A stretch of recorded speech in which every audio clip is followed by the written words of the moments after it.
Bismillahirrahmanirrahim. Makanya inilah yang menjadikan kita akhirnya paham, deketin Bu. Dan mendekati itu memang kita yang berusaha.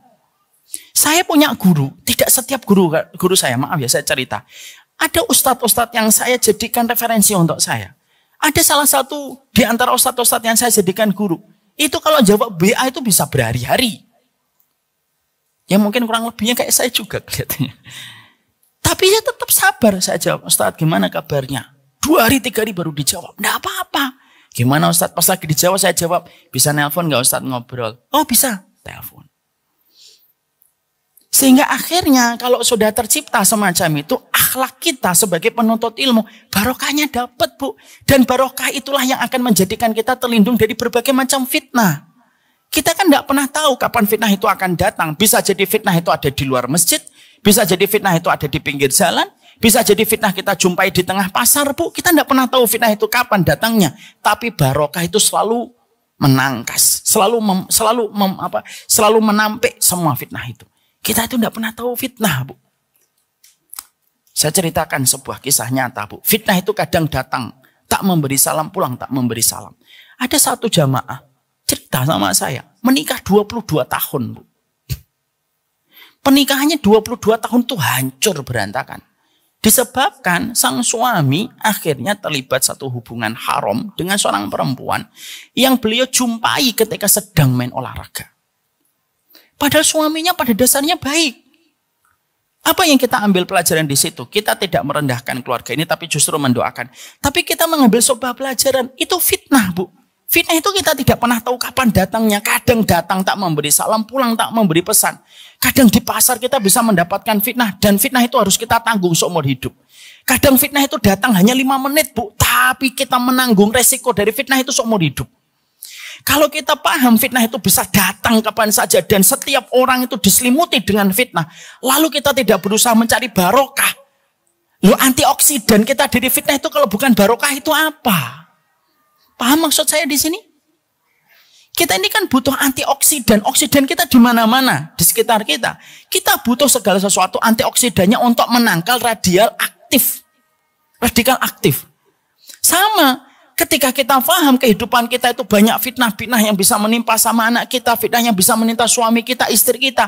Minta barokahnya sama Allah. Dan barokah itu salah satunya datang ketika ibu terlibat erat dan sebagaimana keluarga dengan orang yang menyampaikan kalimat Allah dengan hati yang tulus dan ikhlas karena Allah. Kalau ibu tidak kenal itu, poin-poin keberkahan itu hilang dalam kehidupan kita. Jadi akhirnya kenapa kita harus takzim sama guru kita? Untuk mengolek poin-poin berkah kita pada kehidupan. Bisa jadi anak kita mau dapat fitnah Bu. Tapi karena kita dekat sama guru, takzim sama guru. Karena kita memuliakan atas apa yang mereka ajarkan kepada kita. Allah menangkal semua radikal fitnah yang bisa masuk kepada anak kita. Karena komitmen yang kita berikan ketika memberikan yang terbaik kepada guru kita. Inilah saatnya Bu. Kita mengkonsep kembali. Konsep kita belajar bersama dengan guru-guru yang mengajarkan setiap kalimat Allah dan hadis Rasulullah kepada kita. Enak ya rasanya kalau kita ngaji, hubungan kita sama guru itu kayak hubungan keluarga. Saya tuh bingung, saya tuh sering ngomong sama tim saya. Gimana ya caranya supaya saya dan seluruh murid yang belajar itu kayak keluarga. Saya bisa membantu satu persatu masalah mereka. Tim ini lagi nggodok terus apa yang harus dilakukan supaya konsep keluarga ini bisa terbentuk. Tapi betul deh, saya itu rindu betul suasana kekeluargaan di dalam proses dakwah. Dakwah itu kan sebenarnya simpel. Mendekatkan yang jauh, mengkeluargakan yang dekat. Jangan sampai kebalik. Mendekatkan yang jauh, menjauhkan yang dekat. Itu salah. Maka itulah yang sebenarnya kita harus mengerti. Inilah salah satu bentuk barokahnya ketika kita menghormati guru kita. Makanya akhirnya di sini kita memahami betul. Siapapun ibu yang ngajarin, maaf ibu, tidak usah dibanding-bandingkan ustadz itu. Ustadz ini dengan ustadz ini dibandingkan. Apalagi kalau ibu memiliki sebuah sikap. Contohnya apa? Udah nanya sama Ustadz ini, nanya lagi sama Ustadz ini. Tapi untuk dibenturkan, ketika Ustadz ini menjawab, kita lalu ngomong, Ustadz itu kok jawabnya nggak gitu ya Ustadz, beda sama Ustadz. Nah kan, udahlah. Kalau nggak bisa menjadi jarum yang merekatkan, jangan menjadi kompor yang menghanguskan. Supaya kita tetap memiliki kehidupan akhlak yang baik. Kontak gurunya, sampaikan salam, minta doa, itu merupakan hal lumrah. Dan itu yang kami lakukan. Saya tuh Bu, kalau lagi dalam kondisi futur, ya, karena futur kan bisa sama siapa saja. Kalau kita lagi futur, apa yang kita lakukan? Kita datengin guru. Saya masih ingat dulu ketika pas Samila series yang ketiga, A Letter to Allah, saya tuh ngerasa kok kelihatannya kalimat-kalimat saya kering ya. Saya saat itu lagi quality time sama istri saya. Saya ngomong sama Bibu, kok saya ngerasanya lagi nggak enak ya Bu, gitu. Istri saya tahu pattern polanya saya. Dia ngomong, ayo Bi, mau kita takziah ke guru? Ayo, malam ini juga. Udah, pulang, ambil koper, berangkat. Tengah malam kita berangkat. Pagi sudah sampai ke tempat guru kita. Hanya duduk ngopi, ngeteh gitu. Ya Allah, hati saya ngerasa adem. Istri saya juga terasa adem. Datang lagi ke Jogja, datang lagi ke guru yang kita percaya amanah ilmunya. Datang doang itu senang banget Bu rasanya. Dan konsep inilah yang hilang dari kehidupan kita hari ini. Kapan sih biasanya murid dan jamaah itu calling Ustadz? Kalau mau kawin, anaknya, Ustadz bisa khutbah nikah, enggak apa-apa sih. Tapi cuma masalah itu doang kita datang. Atau kita lagi ada masalah, calling Ustadz.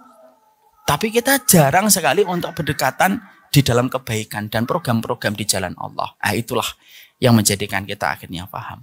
Salah satu koreksi para ulama kepada setiap para penuntut ilmu itu apa? Perbaikilah akhlak kamu kepada guru yang mengajari kamu, karena orang tuamu yang menurunkan kamu dari langit ke dunia, dan gurumu yang mengangkat dirimu dari dunia ke langit. Paham sampai di sini? Insya Allah. Itulah akhlak kita kepada guru. Setelah itu akhlak kita kepada ilmu, apa yang harus kita lakukan dan harus kita kerjakan. Nah, inilah yang akan menjadi pembahasan kita dalam pertemuan kita selanjutnya. Karena sesungguhnya ada banyak sekali yang harus kita lakukan sebagai seorang murid. Sebelum kita belajar materi-materi induk yang kita kaji, nanti kita belajar ini dulu. Kapan kita selesai mukadimah ilmu ini Ustadz? Ya mungkin setahun 2 tahun insya Allah selesai. Baru setelah itu nanti kita mempelajari kitab induk yang menjadi kajian kita. Belajar itu tidak langsung banyak. Karena apa? Biasanya orang yang belajarnya langsung banyak, hilangnya juga langsung banyak. Man ta'alama jumlatan dhahaba minhu jumlatan. Kata para ulama, kalau orang itu belajar ilmunya itu langsung banyak, biasanya hilangnya juga langsung banyak.